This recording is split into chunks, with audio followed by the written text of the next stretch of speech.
everyone! Today I'm going to be making a tutorial for people who are new to FireAlpaca because I've gotten a lot of requests for this, and when I was new to FireAlpaca and I was trying to find good tutorials, I couldn't really find much out there, and I basically had to learn it all from scratch. So I wanted to make a good tutorial for all you FireAlpaca users out there who aren't familiar with the program, so you guys can figure it out a lot easier than I did. So let's just hop straight into it. First of all, the most important thing, you need a canvas to draw on. So basically how you do that is you go in the top left corner of your screen, there's File. You say New, and it brings up a canvas. You can ask for like a comic image, but let's just go with standard for now. You can do the width in pixels, centimeters, inches, whatever you want. I prefer pixels because, I don't know, that's just the way I prefer it. You can make it pretty much any size. This is my history of canvas sizes, so there's pretty much endless. You can make background to color. For now, we're just going to go with transparent again, and then you say OK. And here's our canvas. Like I said, you can make it as big or as little as you want to, and here it is. So to the next step, this right here is the navigator. If you want to move around and look at different parts of your drawing or zoom in, this is the tool. So there's a little picture in the navigator of your canvas. If you click on that and drag, oh sorry, I zoomed in by accident. If you click on that and drag around, you can go different places on your drawing. And this little guy here, I lost the word completely, the magnifying glass, that will bring you straight back to your canvas. So let's say you zoomed in really far down here. If you want to go back to your canvas but not have to manually zoom out, you click that and you're back to the canvas. And this obviously is zoom out, this is zoom in, so that's easy. And then there's rotate. If you ever want to rotate your picture to do any details, you can just rotate it like that. And this is the flip tool. So if you want to like make sure your drawing looks symmetrical on both sides, if it looks even, you can flip the screen. It'll make more sense if I make a quick drawing here. There. And now if we flip it, we see it from the other side. Not the original side we made it, but from the other side, so that you can perfect those details. And of course, this is the layer. You can make new layers, select different amounts of blending, opacity. I'll go over that a little more eventually, but for now we're gonna just work with the brushes and all that. So we're gonna go ahead and work on the sidebar here. I'm gonna explain everything in here, and we'll start from the top. So this is basically your drawing tool. There are tons of different brushes, but when you want to use them, just click right here, and you can draw whatever you want. If I had my graphics tablet with me right now, I don't actually, because I'm recording in my room, but you can have size by pressure, opacity by pressure, you can make it bigger if you want to, so this is the pen brush, pretty much your basic drawing brush. I'm pretty sure the pencil is the exact same. I don't know if there might be like some different texture that I haven't really noticed, but to be honest, they look pretty much the same. And this is airbrush. I actually have it on low opacity, sorry about that. But it's very hazy around the edges, as you guys can see, like a real airbrush would be. I kind of like the texture that it has, so I use it sometimes, but I don't use it very often. So it kind of just smoothly fades out at the edges. And you can make it opaque if you want to get an even cooler look. But that's just my opinion. So then this is the watercolor brush. It mixes with colors a little easier than normal brushes. So let's just say we'll make our brush blue and put a little bit of that on there. Now if we make it pink, let's go with a bright pink here, and we put the ease of mixing colors up. Hold on. For some reason it's not working right now. There we go. So if we put that up, it mixes a lot more. So it's a little bit like a blending brush, except you can't actually blend what you had already colored in. That's my only problem with FireAlpaca, is that they don't actually have a blending brush.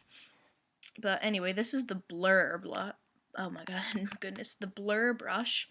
It basically, all it does is it blurs the colors that you've made. That's already blurred. So, for example, if you wanted to sketch something and you did this, or color something, and then you wanted it to look further away and blurrier, you just take the I keep saying blur blush. I don't even know. The blur brush. Then when you go along the sides and stuff, it kind of looks blurrier and further away.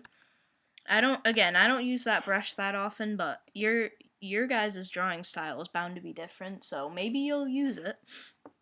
And this is smudge, basically. Again, if we go on the pen tool, make a line of color, and we take the smudge tool, I never use this almost, it smudges it. You could use it for like a cool background look, but I don't really ever use it. Some of the textures and crazy things it does with the line of color is pretty cool, I will admit, but I've actually never found a use for it before. Maybe I'll do some kind of crazy, abstract, weird picture with it someday, who knows, but that's not the point right now. So that's the smudge brush. This is the FireAlpaca brush. The FireAlpaca and FireAlpaca 2 brushes are pretty much useless. All they are is llama heads. Oh, hold on. Oh my goodness gracious. So now if you zoom in, you'll see that's all the FireAlpaca llama heads. I said llama. It's clearly an alpaca. Wow, I sound so stupid sometimes. I'm sorry, guys. And obviously here's the eraser brush, so if you have some color but you don't want it anymore, obviously you take the eraser. Why am I making so many mistakes in this video? But you take the eraser brush and just basically go over it like that. There's the fluffy brush, and that is basically like a pen or a marker brush, except the edges are really bumpy and fluffy looking. It's kind of good for more natural looking brush strokes. And this is symmetry. I think these brushes, symmetry and symmetry rotate, are really cool because when you draw something, it draws it on the other side the exact same way. So, for example, if you were drawing a castle, you could do that and like that, and it'd be exactly symmetrical and the same as the other side. So that's pretty cool. I use that sometimes. And then there's symmetry rotate, where you draw shapes but it rotates it in very weird ways. But it's pretty cool if you want to make just something really crazy, to just pull out one of the symmetry brushes and they'll do the job. It's pretty cool. And this is the marker. It's pretty much the same as the pen. Oops, sorry, I have it opaque. But it has angles to it that you can change if you want to make a more angled look to your picture, which is pretty fun. Then we have the thorn brush. I have never used this before, and I guess it's just one of the cool brushes, but here it is. It's just a very spiky, thorny looking brush. Then this is, I don't even know, analog brush. I'm just not going to say the rest because I don't know how to pronounce it and I don't want to sound like a fool. But basically what it does is it just puts a bunch of these crazy hard angles on your brush. Let me make it littler. Hold on. Yeah, it's pretty weird. I've never used that one either. Then there's symmetry rotate 2. I don't know the difference between this one and the original symmetry rotate, but I've never really checked, so I mean there's bound to be some differences. And then this is the, oh goodness, I'm really gonna make a fool out of myself, the kakami. I'm not sure, guys. I'm sorry, but it's like a bunch of grids, kind of, with spiky ends. Again, never used this one. Never felt the need to. I'm gonna kind of go more fast over these little ones. And this one's polka dot. Just obviously makes polka dots. Then this is all my custom brushes.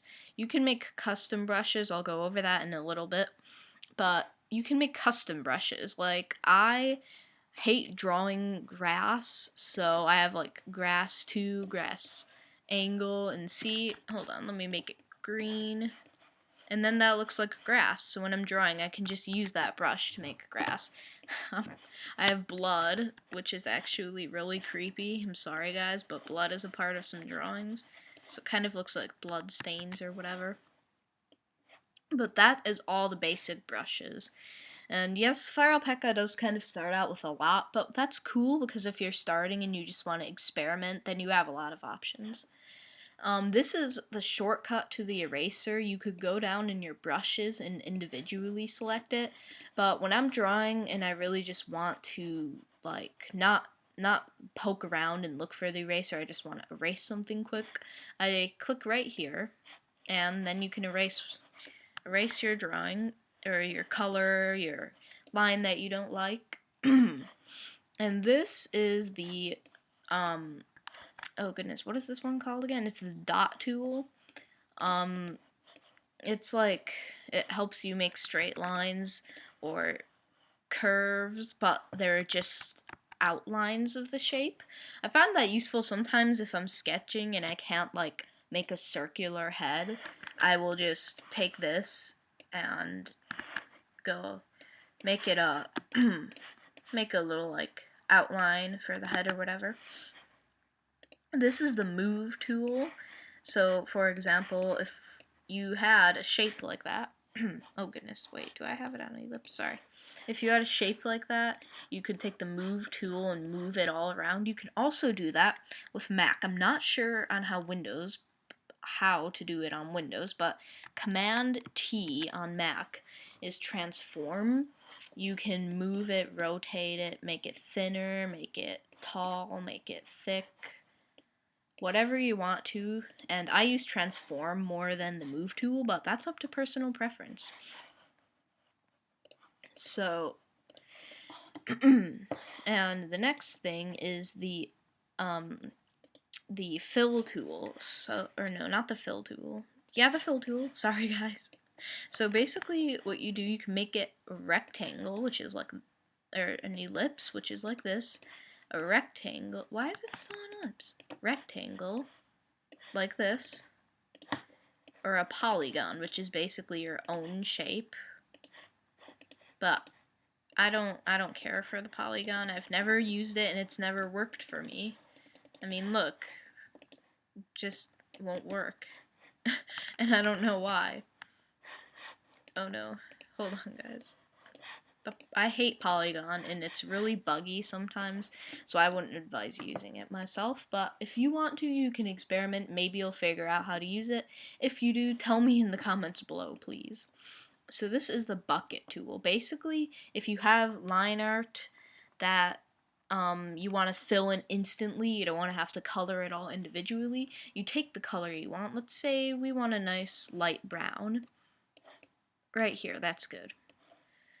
And then you can fill just by clicking. We can make it blue, whatever we want, just with one click. So, and then this is the gradient tool. I use this a lot because it's really quite cool and useful for backgrounds and all that. So, let's say, also, this is your other color. You can have two colors in the same palette and press X to switch between the two of them. If you want to quickly color something, you can keep switching between the two of them. So let's say we want to have a gradient background fading from red to blue. All you have to do is pull and like make a line in any direction and it will be gradient. Oh dear, hold on. I messed up. Okay, let me just do like an orange and red. There we go, like that. And it'll be all gradient to white. I don't know actually why it's doing the white. Usually it does the other color. That's weird. It's really weird. Hold on a minute, guys. Wow. I have no idea why it's doing that. It's fading to transparent. Oh, it's probably because I have a transparent background. Whatever. Sorry if I confused you guys there. Oh, I said foreground, background. Yeah. Anyway, then there's the select tool. It selects areas and shapes, which you can then proceed to fill in. The lasso. Now, this used to really confuse me because I couldn't figure out how to work it. But all you do... Oh, no. Not that again. Hold on. All you do is this is excellent. I always use it for shading. You can select in any shape, and if you make a shape and then you realize you want to add some, you hold down shift and then you can add to that shape. And you can color it in, do whatever you want with it pretty much, and it stays that shape. Then you just double click to get away from it. Now, the magic wand tool. I have no idea how to use this, really. I don't have the first clue. And I know you're like, you're making a FireAlpaca tutorial, then why don't you know how to use the magic wand tool? Because I've never used it before, so I really don't have the first clue. Anyway, then there's the select pen tool. So, hold on, let's say we had this and we wanted to move it somewhere. We take the select pen tool, which is right here, and we select the shape, and then we can say transform, and it just moves the shape that you selected. You can also do that, however, with the lasso tool by selecting the shape and then moving it. Does that make sense? So the next is the select eraser tool. I don't exactly know how to use this one either. I really don't. I mean, I'm really not sure how it works or anything. I'm sorry, guys. But again, I have been drawing on FireAlpaca for a really long time and I've never found any use for that, so I suppose you can manage without it for now, or you can try and find another tutorial on how to use it. So next is the text tool. Basically, you click, you can pick any font that you wish from the fonts that you have, or FireAlpaca's fonts. I have a lot, so I can pick from a lot. Let's say we want Baskerville. That's my favorite font. You can pick from a custom size, or pretty much make it any size you want. And you can make it like horizontal and or vertical. You can make a bold, italic, strike through, pretty much anything. So let's say text for tutorial. And let's say we want it to be pink. Then we can go ahead and do that. And we want it to be bold and vertical. There we go. There it is. It's really tiny. You can't read it right now. So then we can go ahead and make it bigger. I'll just go say 48. There it is. Text for tutorial. So that's how to do that. Then there's an operation tool. Actually, again, I never actually found a tutorial how to use that. I really don't know what it does because I have been searching everywhere and I cannot find out what it does or what its uses are, and I'm really sorry, guys. And this is the divide tool. You can divide things with it, obviously, make a straight edge and all that. And then there's the eyedropper tool. This is super useful. You can also do it by right clicking, but let's say I had this beautiful blue and I chose a different color, and then I was trying to get the same blue, but it wouldn't work. What you do is you take your eyedropper tool, or when you're on any other tool, right click. So let's say we had this color, then you right click on it and you have the exact same shade. I always find that pretty cool and I use it very often. And then finally, there is the hand tool. It's just for moving around, just like you can with the navigator. So that covers the basics, but there's still a lot more to learn. So I said I would go over how to do custom brushes. So there's add brush bitmap, add brush script, add brush group, and duplicate brush, and delete. So the bitmap is where you click on it and it sees all the pictures on your desktop. So let's say we wanted to make a brush that was full of my castle in the sky pictures. And now we can make it a bitmap brush, yes, or a watercolor, a scatter. They all do different things. You guys can figure that out for yourself. I won't take that away from you. But you can make it as big as you want. Let's make it really big. And then there we go. Now, if I go down here, and oh, it's lagging, I'm sorry. And now, those are all my little castle in the sky drawings. It's actually rather cool. Look at that, guys. It's all my drawings. So, yeah, I'm going to go ahead and delete that because obviously I'm never going to use it. But that's how you make a brush, your own custom brush. And you're wondering, but what if I want to make my own picture into a brush? Well, that's simple and you can do that too.